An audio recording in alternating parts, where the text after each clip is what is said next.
you're using Salesforce and you're maybe using 10% of it effectively, and you're spending thousands and thousands a year feeling good about yourselves because you got some data, but your closing rates stink. Yeah. And you don't know why.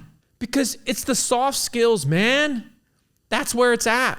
Yeah. I mean, if you really want to transform your company, start doing serious sales trainings.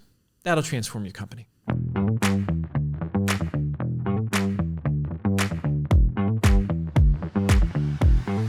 Welcome back to the show. I am Alex Winter, and I am here with a keynote speaker, author, and partner here at Impact, as well as a lot of other really great companies. Marcus Sheridan, welcome to the show. Yeah, let's do this, man. Let's do this. I know the subject matter today, and I'm ready to talk about it. I'm excited about this one. So I read this stat, and it says that 70% of the sales force has never had formal sales training. Mm-hmm. That's true? That's a real metric?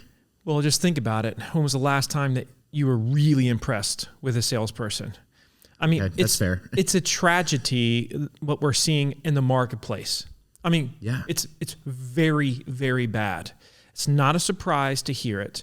We've got to this place for some reason where we think giving someone a CRM and then giving them a manager and saying, what are you doing to close more deals, that is going to bring them to the promised land. It's a joke. Yeah. All great sales cultures start with great training.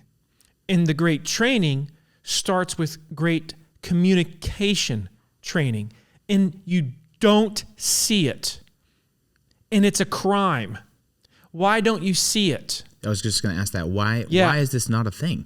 Because we have created a very soft culture of, let's call it, feedback and peer performance within organizations. Many leaders don't want to screw up in front of their team. They don't want to be put in a position to do a role play. And so if they have to do it right in front of their team and don't do it right, in their mind makes them look bad, well, they're not going to ask their sales team to do it either because they don't want to put themselves in that position. So it sounds like there's a fear around not looking good or not looking experienced or something to that effect. Yeah, and because they, for whatever reason, can't take the feedback, can't take the honesty, can't look in the mirror and say, geez, I'm not performing highly. And then we do things like, okay, well, maybe, Gong's AI will fix all of our problems because it's going to tell us that we have, too many ums and ahs. Folks, stop practicing on your customers.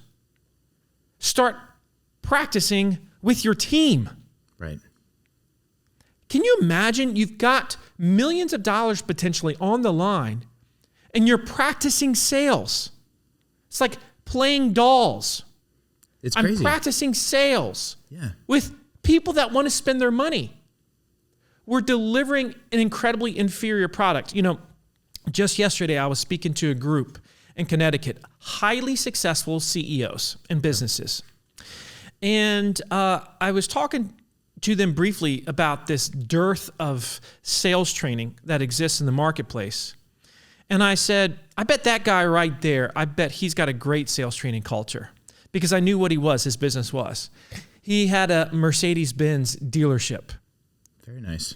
And I told the crowd, I said, I can tell immediately within 30 seconds when I meet an organization how effective their sales culture is by one question. How often do you do role plays? Do you know who does the most role play training in sales? No, I don't. Automotive dealerships. No and I kidding. said to this guy, how often do you do sales trainings and role plays? He said, at least once a week. And I said, that's why you got a great culture. No kidding. That's a Mercedes-Benz dealership. And you see, it's so competitive in the automotive, in the new car sales market that you have to be really, really skilled. Otherwise, you're going to flame out. Totally. It's too competitive. And so automotive, oftentimes, first industry that was doing one-to-one video consistently, automotive. So they're like oftentimes on the cutting edge of what is best practices when it comes to sales. What's sad about this is somebody's going to watch this and say, well, that's B2C selling. And you know what's worse than B2C selling? B2B selling. Totally. Has anybody been a part of some type of SaaS product demo recently? What an utter train wreck that is. Yeah, I've been on a few. Mm-hmm. You got 5 minutes of warm-up conversation, then maybe some engineer or the demoer comes in, demos the product, which they could do in their sleep because it wasn't customized for the person they're demoing it to. Right, they're just going through the shtick. Correct. Mm-hmm. There's no back and forth, no speaker switches. Yep. There's no deep discovery. There's no confirmation of, is this really this particular feature, this particular benefit? Is that really something that is going to help you? What a disaster it is in the SaaS market. I mean, it is just terrible. Yeah. Yet we continue to do it the same way over and over again within SaaS. It's crazy to me. You know what? When I was early on, when I started my agency, I sold a ton of HubSpot. And people that would watch me sell HubSpot would freak out because I would literally demonstrate 1 to 2% of what the product could do. The other 98% didn't matter, because how it works is you identify the core problem of the prospect. What is the one feature of HubSpot, let's say in this case, that will solve that problem? What's the value of solving that problem? Is it more than the cost of HubSpot? Are you going to buy it, yes or no?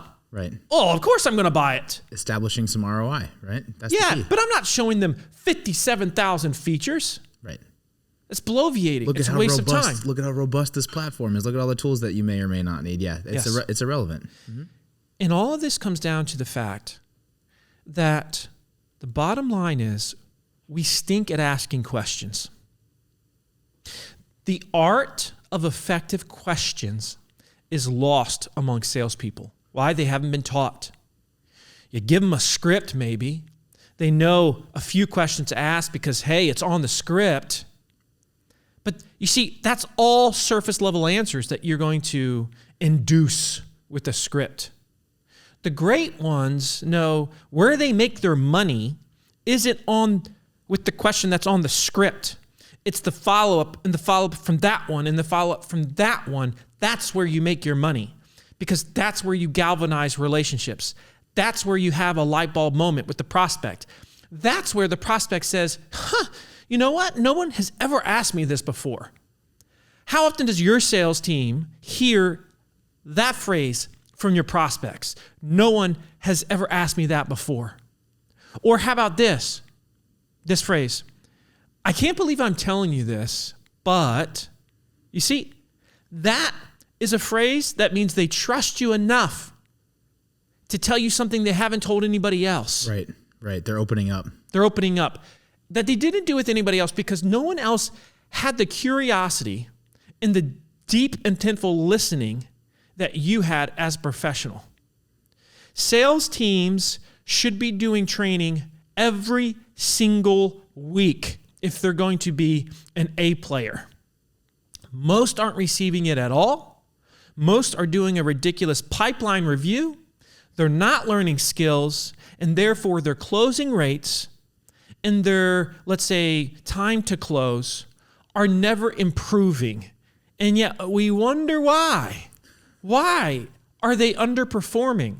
Why do we not get these like raving fans when it comes to our sales process? Mm-hmm. It's because we're not training them the right way. And that's because we've got a leadership problem, and leaders need to get more comfortable showing their team how to do the thing and not just telling them to do it. They need to get more comfortable receiving feedback in front of the team and setting the example, because feedback is a gift, especially when it's given the right way. They need to learn to fall forward, to set the tone.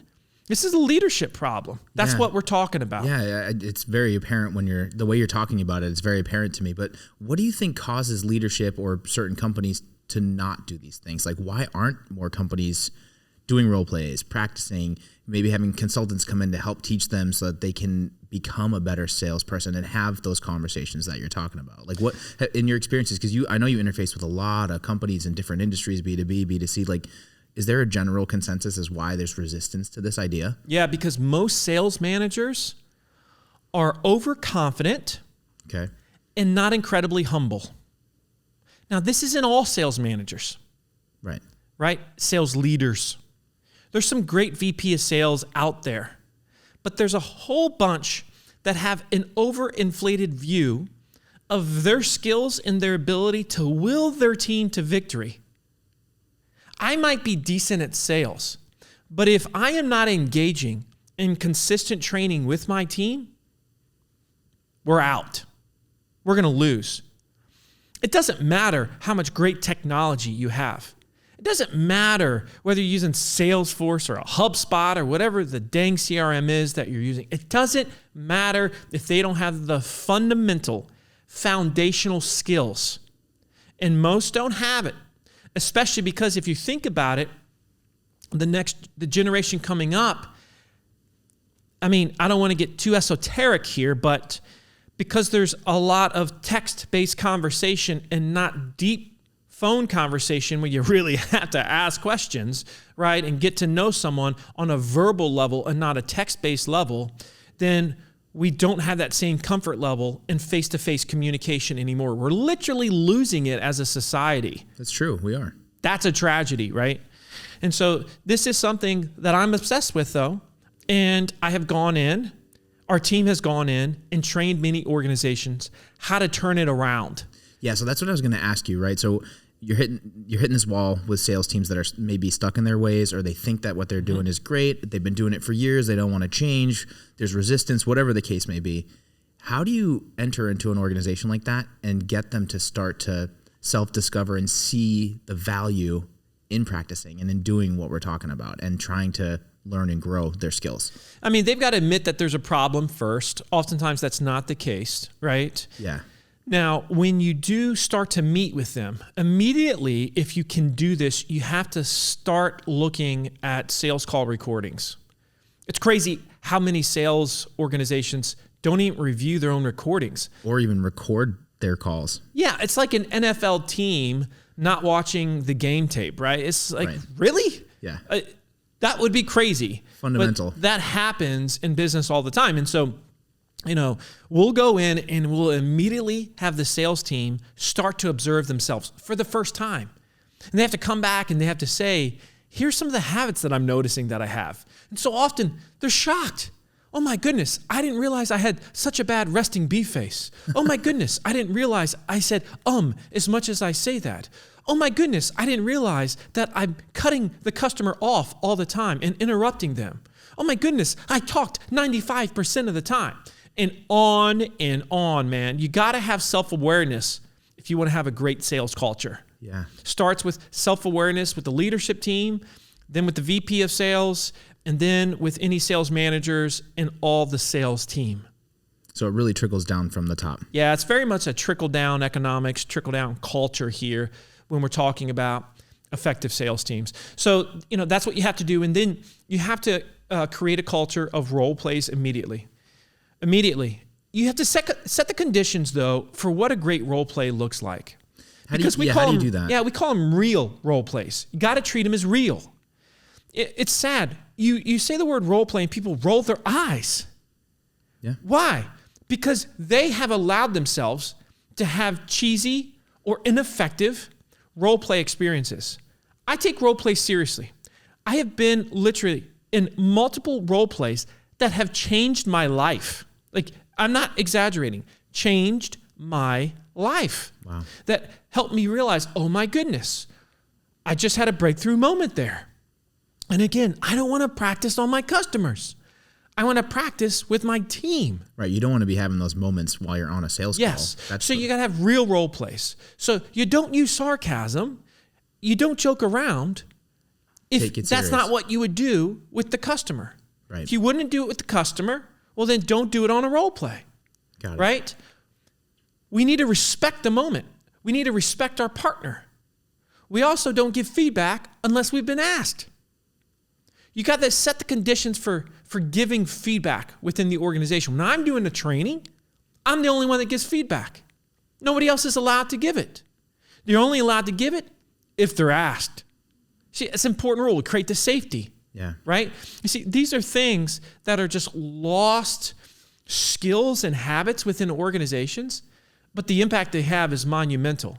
I just don't understand. We spend all this money on technology, like that freaking CRM. Those are not cheap. A good CRM is not cheap. You're using Salesforce and you're maybe using 10% of it effectively, and you're spending just thousands and thousands a year feeling good about yourselves because you got some data, but your closing rates stink, and you don't know why.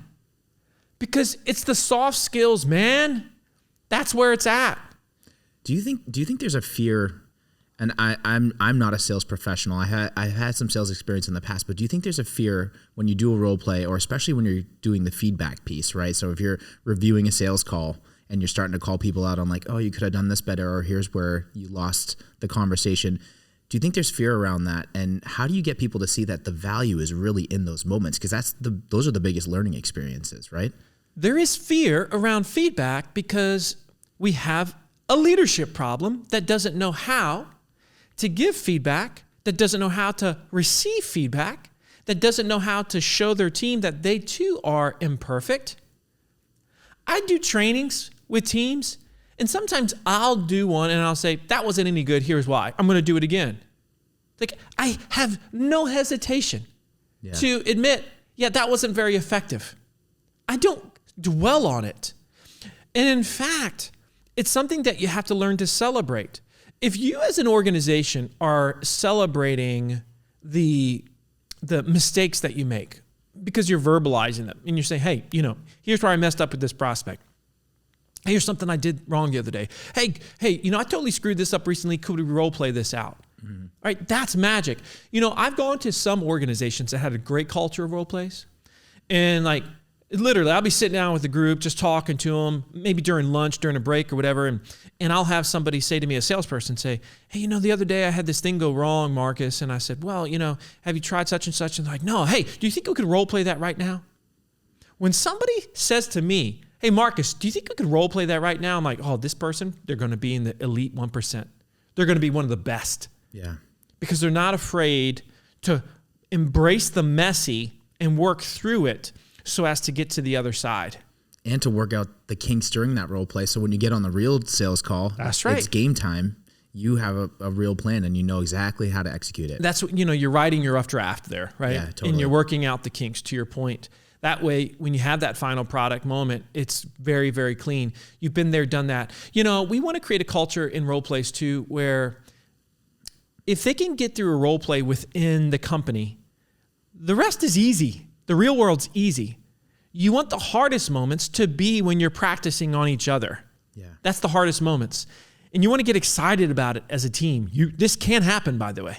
This can happen. You've implemented this with a lot of companies, and when you create that safe space where you can have feedback and do real role plays, what's the result? So can you give us some examples of like people were struggling, they learned how to do these role plays, they really from top down leadership accepted and embraced what we're talking about, and then where did it take them? Like what happened? Yeah, we've seen multiple companies that took this seriously and started to do consistent role plays, did things like assignment selling, did things like one-to-one video, where literally they would go from, let's say, a 20 to 30% closing rate to a 50 to 60% closing rate. We've seen sales cycles cut in half. It's like I can still remember I had this one B2B company that I worked with that sold to hospitals. Okay, sold to hospitals. Their average product sale was $2 to $3 million. All right. Okay. So a high ticket sale. Yeah. Average sales cycle 18 months when we started, and so they start doing they ask you answer, and they start teaching their sales team things like assignment selling and one-to-one video. And I can recall getting an email one time. It says, "Hey Marcus, we just closed a $3 million deal, and we did it in 6 months. None of us would have believed this was ever possible. before we started this journey. Wow. So you shortened it from 18 months to 6 months. To 6 months. Now, that was that particular sale. Right. But that was preposterous to them before we started, right? We also see that oftentimes we just have sales leaders have an inaccurate view of their team and who is actually the best. Interesting. And that's because everybody's winging it and nobody's really been trained well. You have people on your team right now that would just completely embrace and soak in sales training. And they would bypass those that were fat and happy and didn't feel the need to improve, to get better. Right. And so we see that a lot too. People that start off as laggards, they become the leaders, but that's because they get into the personal development, right? That's exciting. We've seen too with sales teams. Look, sales teams are competitive. And if they see their peers starting to crush because they're doing things like extra trainings and there's just like contagious enthusiasm that's happening within the organization, everybody else wants to get on board. Totally. Oh, it's very competitive. Or they get off the train, right? Or they get off the train, all of which is a win, And so get back to the basics. Do trainings every week. Lean into role plays. Make them real role plays. Build the confidence of your team in the process. Watch the impact on closing rates. Watch the impact on sales cycles. Watch the impact on culture. Watch the impact on camaraderie, because when you do a difficult training together, you grow together. And then you're going to end up saying, I cannot believe we wasted all those years just sitting there talking about the pipeline. Yeah. Looking at all these fancy analytics in our Looking CRM. at the analytics. Mm-hmm. Wow, fascinating. That's right. Fascinating. I feel like I learned a ton, and I think this is a very relevant topic for any company, any industry that has a sales team. There's a lot of room for growth. And if you want your margins to go from 25 to 30% close rates up to 50 to 60%, I mean, you're doubling down. That's enormous. That changes the whole bottom line for a company. I'm just really fascinated and blown away with the work that you're doing. Yeah, I mean, you want to transform your company? Yeah. I mean, if you really want to transform your company, start doing serious sales trainings. That'll transform your company. Marcus, thank you so much for your insights and for your time. Before we go, take a look at the camera, let people know what's going on in your world and how they can get in touch with you if they have any questions or comments. Yeah, you can find me personal email here, marcus@marcussheridan.com. Easy to remember, marcus@marcussheridan.com. And check me out on LinkedIn as well. That's my main hub. You can find me on Instagram now and TikTok too, doing more videos there. But hopefully I'll see you in real life. Marcus, always a pleasure. Thank you again. And everybody out there, thank you for watching. We will see you on the next episode.